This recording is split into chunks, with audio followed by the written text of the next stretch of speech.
अपरा एकादशी का व्रत क्यों रखा जाता है? ये सवाल हर भक्त के मन में आता है। शास्त्रों के अनुसार इस एकादशी का वर्णन स्वयं भगवान श्री कृष्ण ने ब्रह्मांड पुराण में राजा युधिष्ठिर को किया था। भगवान श्री कृष्ण कहते हैं, हे राजन, अपरा एकादशी का व्रत मनुष्य की सभी पापों को नष्ट करने वाला है।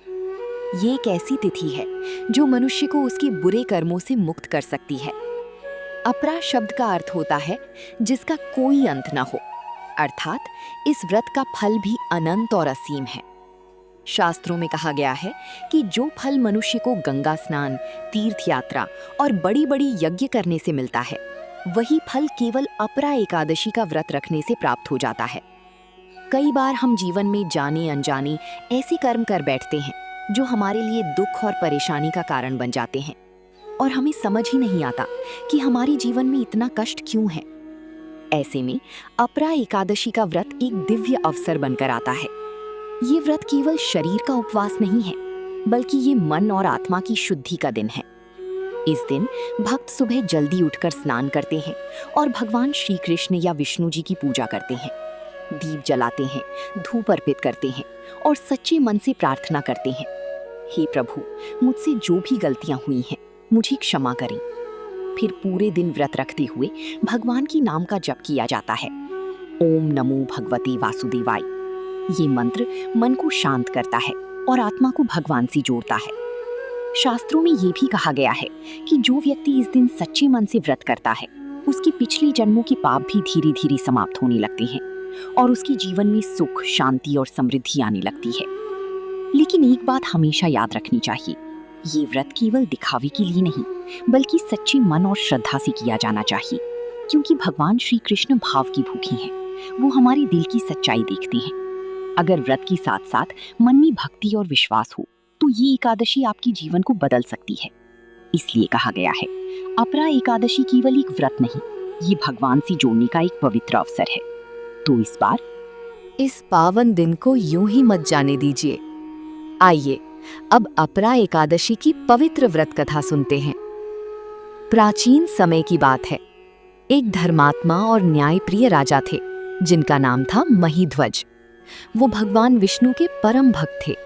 उनका जीवन धर्म और भक्ति से भरा हुआ था। लेकिन उनका एक छोटा भाई था जिसका नाम था वज्रध्वज।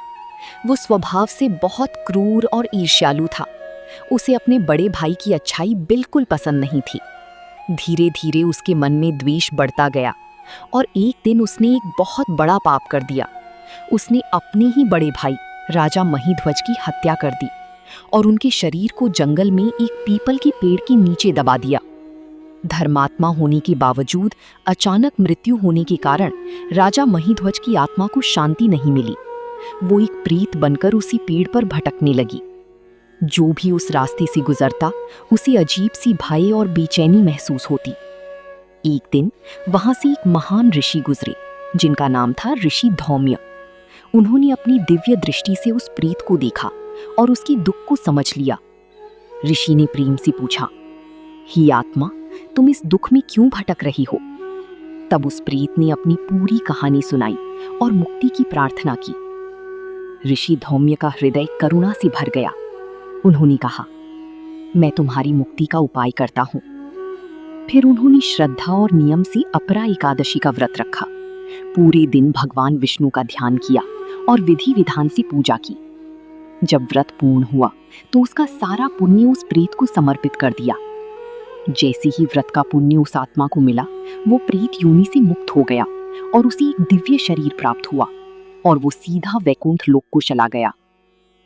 शास्त्रों में कहा गया है, अपरा एकादशी का व्रत इतना शक्तिशाली है कि ये न केवल जीवित मनुष्य के पापों को नष्ट करता है, बल्कि भटकी हुई आत्माओं को भी मोक्ष दिला सकता है। इसलिए इस पावन दिन पर सच्चे मन से व्रत रखें और भगवान श्री कृष्ण का स्मरण करें। जय श्री कृष्ण।